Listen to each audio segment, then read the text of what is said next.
pessoal, o professor Arthur Damasceno na área. Chegamos para mais um bloco, mais um assunto, mais um tema que nós iremos inaugurar nesse momento. Agora nós conversaremos sobre os chamados direitos políticos, assunto que nós encontramos na nossa Constituição, do artigo 14 ao artigo 17, conforme a nossa apresentação aqui, né? Vamos lá, vamos matar aqui de imediato o que o caput do artigo 14 nos apresenta, deflagrando esse assunto direitos políticos. O que temos? A soberania popular será exercida pelo sufrágio universal e pelo voto direto e secreto, com valor igual para todos e nos termos da lei mediante plebiscito, referendo e a iniciativa popular. Bom, a gente já percebe que na abertura desse nosso artigo 14, desse assunto de direitos políticos, nós temos uma informação que já conversamos um pouco sobre lá atrás, lá nos princípios fundamentais do artigo 1º ao artigo 4º da Constituição, quando tratando dos fundamentos da República Federativa do Brasil, tratando da soberania como primeiro fundamento, né? E o parágrafo único daquele mesmo artigo 1º, ele diz que todo poder emana do povo, que o exerce por meio de seus representantes eleitos ou diretamente nos termos desta Constituição. E aqui a gente verifica essa ideia desse poder sendo emanado pelo povo, por nós, entendendo aqui a soberania popular como prisma, como valor principal dessa abertura dos direitos políticos. A soberania popular será exercida pelo sufrágio universal. O sufrágio é justamente a ideia da eleição, né? Ou melhor, do formato que nós temos para a escolha dos representantes e gestores por meio das eleições. O sufrágio nada mais é do que essa capacidade que nós temos de participar da estruturação da vida política do Estado. De novo, o sufrágio nada mais é que essa capacidade que temos de participar da estruturação da vida política do nosso Estado. Então, nós participamos votando e sendo votado, né? Então a gente verifica claramente aqui essa capacidade que temos de determinar o destino da nação, escolhendo aqueles que estarão emanando o nosso poder de maneira indireta. Esse sufrágio, conforme dispõe a leitura do artigo 14, ele é universal, pois todos os que participam apresentarão voto de valor igual, né? E o voto direto secreto, a gente está verificando aqui a capacidade que temos de escolher diretamente, de emanar o nosso poder diretamente, mas ainda temos, nesse mesmo artigo 14, 3 outros instrumentos aqui apresentados, além do voto, que também deflagram essa capacidade que temos de emanar o nosso poder de maneira direta. É o que a gente chama de democracia participativa. O plebiscito, o referendo e a iniciativa popular. É muito importante que saibamos diferenciar esses 3 elementos. É muito importante que saibamos perceber o que é plebiscito, o que é referendo, quando esses 2 instrumentos acontecem e, por fim, o que seria a iniciativa popular, que tipo de participação é essa que temos a capacidade de ali estar, né, por meio dessa iniciativa. Vamos lá, a gente trabalha isso aqui agora, estou jogando aqui a nossa tela em branco e já começo te mostrando o Congresso Nacional, o desenho do nosso Congresso Nacional, e vai mostrar para a gente a formação do ato, tá? Eu estou colocando Congresso, gente, mas justamente para tratar do plebiscito, melhor, para tratar do referendo, desse lado, para tratar do plebiscito, deste outro lado, e entender que tanto o referendo quanto o plebiscito são participações populares. Participações populares. O detalhe é que quando nós verificamos a participação popular em sede de plebiscito, participação popular em sede de referendo, nós teremos uma participação ou participações populares que acontecerão em momentos distintos. O plebiscito, ele acontece sempre antes da formação do ato, por isso entender ser uma participação popular prévia à criação daquele ato normativo. Já o referendo, uma participação popular posterior à formação do ato. Arthur, o que significa isso? Significa que muitas vezes, quando o nosso Congresso Nacional busca criar um ato normativo, alterar legislação, alterar a própria Constituição, criar lei nova, nós seremos consultados. E quando você é consultado antes da formação desse ato, nós teremos o plebiscito. Vou te dar um exemplo. No dia 21 de abril de 1993, provavelmente alguns de vocês lembram disso, o eleitorado nacional participou de um plebiscito. Nesse plebiscito nós tivemos a oportunidade de manter o Brasil em sua forma de governo como uma república, nós tivemos a oportunidade de mudar para a monarquia. Da mesma maneira, naquele mesmo plebiscito, nós também fomos consultados em manter o Brasil em seu sistema de governo como presidencialista, mas poderíamos ter alterado para um parlamentarismo. Esse plebiscito aconteceu. Perceba, a sua Constituição de 1988, ela traduz o Brasil como republicano, ela traz os instrumentos de um presidencialismo, mas se porventura, naquele plebiscito de 1993, nós tivéssemos alterado, não, o Brasil, a gente não quer mais república não, a gente quer uma monarquia. Nós não queremos mais um gestor sendo presidente, ou o chefe de Estado sendo presidente, não sei como será conjugado, nós desejamos ter um rei aqui no Brasil. Trocamos a república para a monarquia. Certamente a sua Constituição teria sido alterada. A Constituição hoje, se porventura a nossa resposta tivesse sido sim a essa alteração, a sua Constituição traria informações sobre o rei. Se porventura trocássemos o presidencialismo para o parlamentarismo, nós teríamos recomendações sobre o nosso parlamentarismo ou o nosso parlamento. Então tudo isso iria acontecer se a nossa resposta tivesse sido sim às alterações. Essas alterações não aconteceram. A Constituição não foi alterada por meio de emenda constitucional. Por quê, Arthur? Porque a nossa resposta foi não. Então, quando a gente participa de um plebiscito, nós temos aqui uma participação popular prévia, a criação de lei, a criação de emenda, a alteração da legislação. A sua fala, o seu sim, o seu não, a sua resposta, acaba sendo determinante para que tudo isso ocorra. Já no referendo, não, o referendo ele acontece depois da formação do ato. Então, significa que o Congresso Nacional, nosso poder público, já criou a lei, já alterou a Constituição, mas essas alterações, essas criações, elas precisam ser ratificadas pelo eleitorado. Então, o Congresso já fez a parte dele, mas de novo, gente, isso pode acontecer em âmbito estadual, isso pode acontecer em âmbito municipal. Podemos ter um referendo, um plebiscito num estado apenas, um referendo, um plebiscito num município apenas. Mas aqui eu estou trazendo no meu exemplo o Congresso. O Congresso cria a lei, altera a Constituição, faz aquilo que tem a pretensão de fazer, cria o ato. E nós participamos em momento posterior para justamente ratificar essa criação. A vigência dessa lei, dessas regras novas que surgiram, elas vão depender do nosso crivo. E nisso a gente percebe claramente uma emanação direta de poder. Direta de poder tanto no plebiscito, direta de poder quanto no referendo. É importante lembrar que a nossa Constituição, ela traz sim alguns momentos em que o plebiscito ele precisa acontecer. Nós veremos isso inclusive quando estudando a organização do Estado, as competências das unidades da Federação, a estrutura político-administrativa da República Federativa do Brasil. Mas em regra geral, e aqui nesse momento é só para te mostrar o que é plebiscito, o que é referendo, em regra geral, o que temos é o Congresso Nacional, o Poder Legislativo, convocando o eleitorado para a participação do plebiscito, para a participação do referendo. Legal, tudo bem. Bom, avançando, nós também precisamos tratar da iniciativa popular. A iniciativa popular também foi citada. E quando levando em consideração a iniciativa popular, aqui nós estamos tratando da capacidade que você tem, que eu tenho, de apresentarmos projetos de lei ao Poder Legislativo respectivo. Nossos projetos de lei podem sim se tornar leis, porém, algumas regrinhas precisam ser cumpridas para que possamos iniciar o processo legislativo.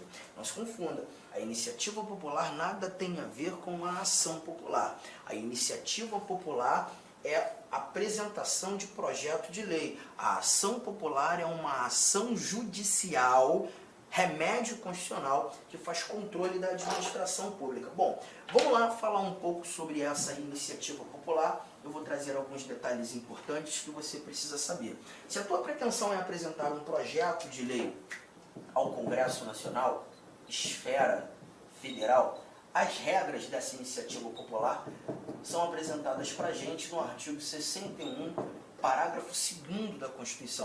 E mais, A apresentação ela deve ocorrer na Câmara dos Deputados, porque você sabe muito bem que o nosso Congresso Nacional ele é composto de Câmara e Senado, mas você tem o endereço certo.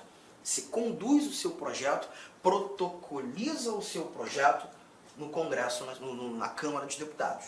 Câmara. Mas você só vai poder fazer isso depois de ter certeza que você reuniu 1% de assinaturas, 1% de assinaturas do eleitorado nacional. Se hoje giramos em torno de 150 milhões de eleitores, você já percebeu então que essa regra vai te exigir reunir, subscrever seu projeto com pelo menos 1,5 milhão de assinaturas. É coisa pra caramba. Se fosse só isso já seria difícil. Mas não é só isso não. Você vai ter que distribuir esse quantitativo de assinaturas por pelo menos 5 estados. E em cada um desses estados você vai ter que atender 0,3% de assinaturas de cada eleitorado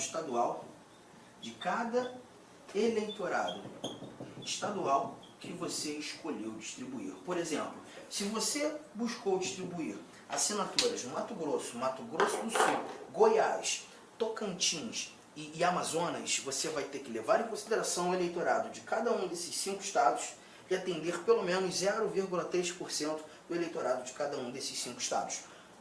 Somente assim você garante legitimidade para apresentar seu projeto de lei lá no Congresso, precisamente na Câmara dos Deputados, tá? E aí o processo legislativo vai acontecer naturalmente. Os deputados vão deliberar, aprovar o projeto, mandam para o Senado também vai deliberar, alterações podem acontecer, teu projeto pode ser rejeitado, tá? Então é o que temos aqui, apenas a apresentação do projeto. Ah, mas eu não estou querendo levar projeto de lei para o Congresso, não. O projeto de lei que eu preparei trata de um assunto de competência estadual. Então eu gostaria de levar para a Assembleia Legislativa do meu estado. Não, o assunto é de competência municipal. Eu gostaria de protocolizar o meu projeto na Câmara Municipal, na Câmara dos Vereadores do meu município. Posso? Você pode também. Pode também. Só que, fique esperto, a Constituição Federal, deixa eu começar com esse dado aqui, ó. A Constituição Federal, quando tratando da iniciativa popular na esfera municipal, aquela casa legislativa que está próxima de você, o artigo 29, inciso 13, ele nos apresenta que você precisa reunir 5% de assinaturas do eleitorado municipal, do eleitorado do seu município, né? Então, é possível sim, a porcentagem é outra, mas o mundo também é diferente, né? Porque você só leva em consideração os eleitores registrados, um alistamento eleitoral no seu município. Tudo bem? Estado, Arthur, também tem? Tem, mas aí, quando você fala da esfera estadual, você vai ter que levar em consideração um detalhe que a Constituição te apresenta no artigo 27, parágrafo 4º. O artigo 27, parágrafo 4º, ele traz pra gente que o Estado vai criar as suas próprias regras. Então, a regra da iniciativa popular nos estados não está na Constituição Federal. A Constituição Federal apenas diz que é necessário existir, sim, nos estados, os requisitos e o instrumento da iniciativa popular. Mas as regras ficarão a cargo de cada estado. Então, ó, a Constituição do Estado aqui do Mato Grosso, você tem a regra do estado. Mas essa regra pode ser diferente da regra do Mato Grosso do Sul, assim como pode ser diferente da regra do estado do Rio de Janeiro, e assim por diante. Né? A única coisa que nós encontramos aqui é que a Constituição Federal determina que essa iniciativa popular seja um instituto de reprodução obrigatória. Ou seja, nós temos a necessidade, sim, que esse assunto seja apresentado na nossa Constituição, ou melhor, nas nossas constituições estaduais. Legal? Então, gente, com isso nós escutamos pelo menos esse nosso caput do artigo 14 e os seus incisos. E aí agora a gente já começa a conversar mais um pouco sobre os nossos direitos políticos. Bom, quando você fala de direitos políticos, a ideia do sufrágio, que é a ideia da participação popular na estruturação da vida política do seu Estado, O sufrágio, ele vai depender do indivíduo alcançar, atender as capacidades que estão inseridas no âmbito dos direitos políticos. A capacidade ativa e a capacidade passiva. A capacidade ativa está aqui na nossa tela. Capacidade ativa. E quando você fala de capacidade ativa, você fala apenas do poder votar. Do poder votar. Perceberemos que nem todo indivíduo é habilitado para exercer o voto. Para o exercício do voto, para o alistamento eleitoral, a necessidade de se atender a essas regras que estão aqui. Deixa eu lançar a listabilidade. A listabilidade é o que a gente entende ser a capacidade ativa no âmbito dos direitos políticos. Como o indivíduo passa a ser alistável? Olha, o alistamento eleitoral e o voto são, inciso primeiro, obrigatórios para os maiores de 18 anos. Então, se eu completei 18 anos, eu já tenho a obrigação de exercer o voto. Tá? Facultativos para quem? Analfabetos. O analfabeto, ele vai ter sempre o exercício facultativo do voto, independentemente da idade que ele tenha. Fez 18, 25, 35, 45, enquanto se mostrar analfabeto, ele está na faculdade. Só que antes dos 18, a gente percebe, olha o que diz aqui a linha C. Antes dos 18, maiores de 16 e menores de 18 já terão a oportunidade do alistamento eleitoral.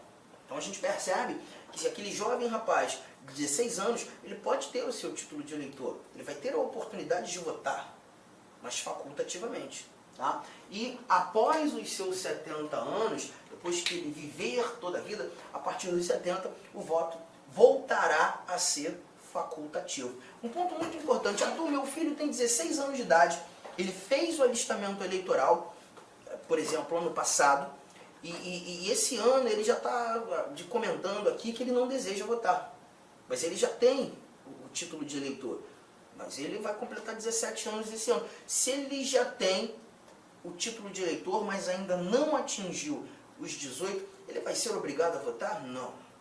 Perceba, o alistamento eleitoral e o voto são facultativos para os maiores de 16, menores de 18.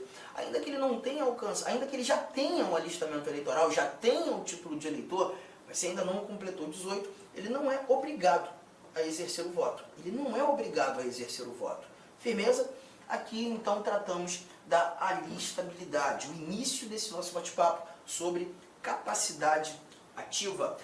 O próximo slide vai te mostrar que essa alistabilidade encara algumas restrições. Olha o que temos aqui no nosso parágrafo 2º. Olha ali, ó. Não podem alistar-se como eleitores os estrangeiros e durante o período do serviço militar obrigatório os conscritos. Então esse nosso parágrafo 2º aqui, ele vai trazer para a gente aqueles que são inalistáveis. A inalistabilidade nada mais é do que uma restrição à alistabilidade. Determinados indivíduos não terão a oportunidade de exercer essa capacidade ativa. Quem? Os estrangeiros. É o primeiro. Estrangeiro não vota no Brasil. Estrangeiro não pode ser chamado de cidadão. Gente, cuidado. Nós já falamos sobre isso, mas eu vou voltar a trazer essa informação. Guarde uma coisa. Nem todo brasileiro é cidadão. Nem todo nacional é cidadão. O conceito de nacionalidade refere-se ao vínculo que liga o indivíduo a um Estado, apenas, fazendo desse indivíduo brasileiro nato ou brasileiro naturalizado. A cidadania, para ser exercida por um brasileiro, tem que ser brasileiro para exercer a cidadania, ela vai exigir o alistamento eleitoral.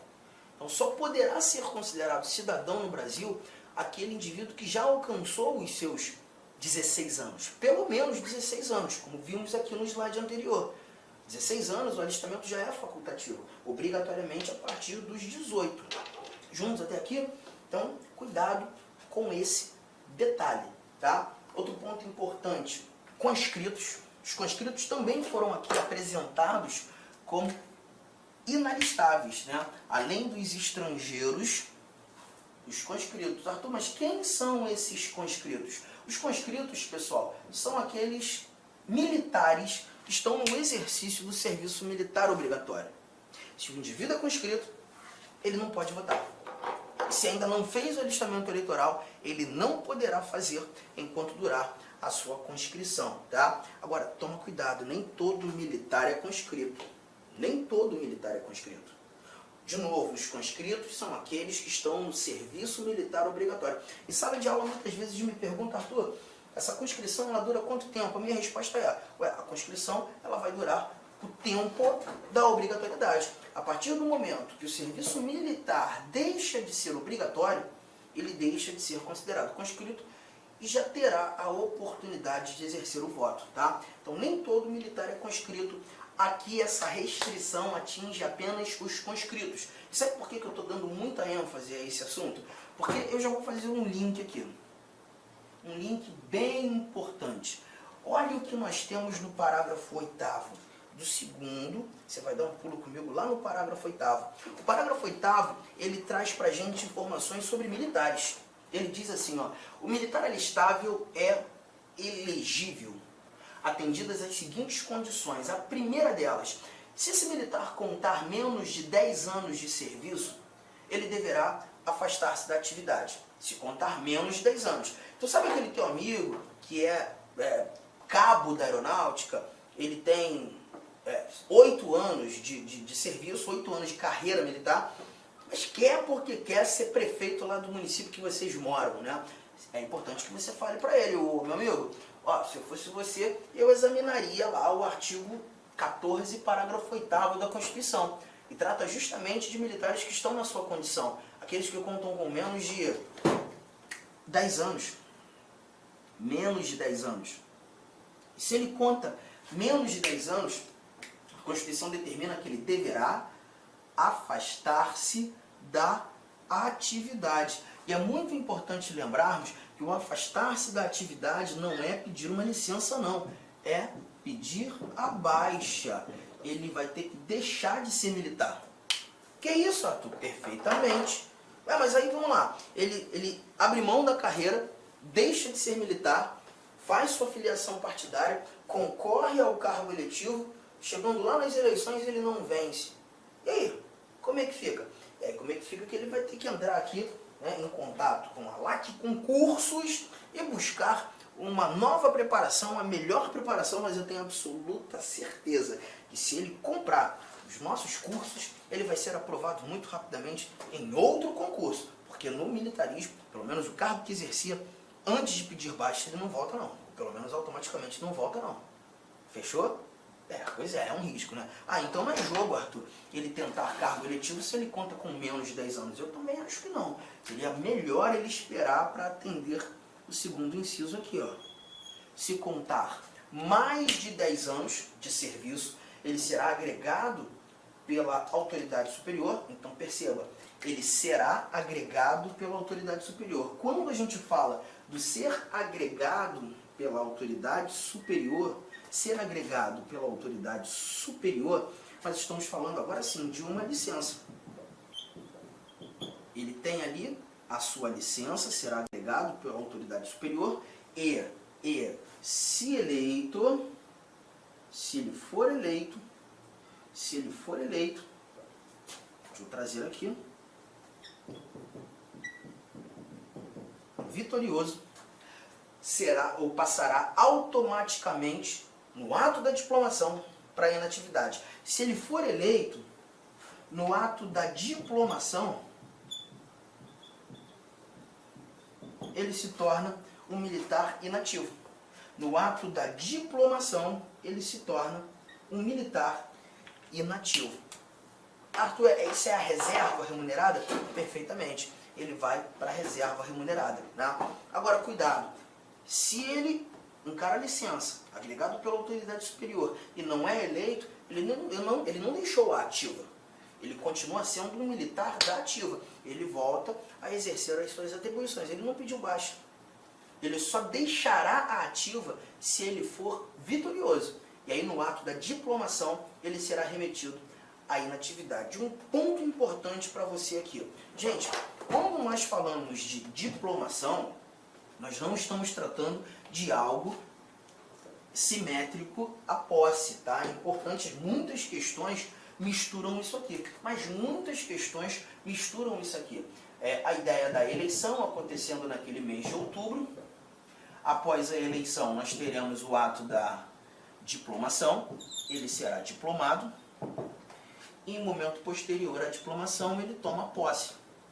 Nós sabemos que a posse acontece no ano seguinte ao que a eleição ocorreu. Mas a diplomação ela acontece dias após as eleições. Em regra geral, a diplomação acontece na segunda quinzena do mês de novembro. Tá? A eleição acontece no mês de outubro e a diplomação acontecerá no mês de novembro. E é justamente nesse momento, no mês de novembro, que esse indivíduo será remetido à inatividade. Legal? Não é posse, é diplomação. Cuidado, porque tem muita questão que mistura isso, tá? E olha, a diplomação ela não é citada apenas aqui. A diplomação ela não é citada apenas aqui. A diplomação também vai ser citada em outros momentos. Vamos lá, vamos matar logo isso também. Parágrafo 10.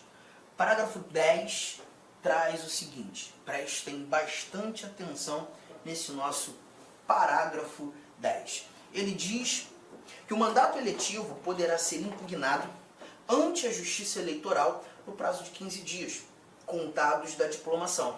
Contados da diplomação. Com provas de abuso de poder econômico, corrupção ou fraude. Aqui a gente está falando da chamada ação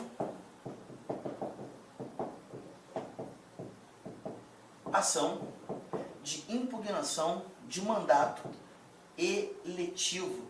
Ação de impugnação de mandato eletivo. Arthur, diplomação é um momento determinante. Sim, olha aqui, ó, eu havia apagado, mas eu preciso trazer novamente. Eleição, diplomação e posse. Perceba.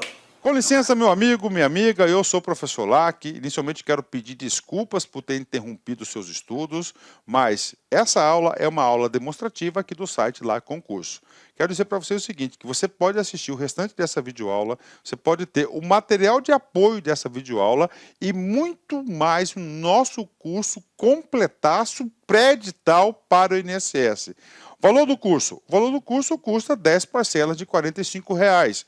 E nós temos uma promoção. Essa promoção aqui, até o dia 3/6, ela custa 10 parcelas de R$ 30,00, né? Mas vamos fazer o seguinte, você que está assistindo esse vídeo, até para prestigiar, até uma forma de amenizar aí a interrupção do seu vídeo, você vai falar o seguinte, olha, você vai entrar em contato, você vai clicar aí, tem um link aí do WhatsApp, você vai falar o seguinte, eu quero a promoção, eu quero o código promocional do curso pré-edital do INSS que o professor Lac falou no vídeo. Então tem um link aqui embaixo, tá? Tem um link aqui embaixo de um WhatsApp, você vai direto para o atendimento.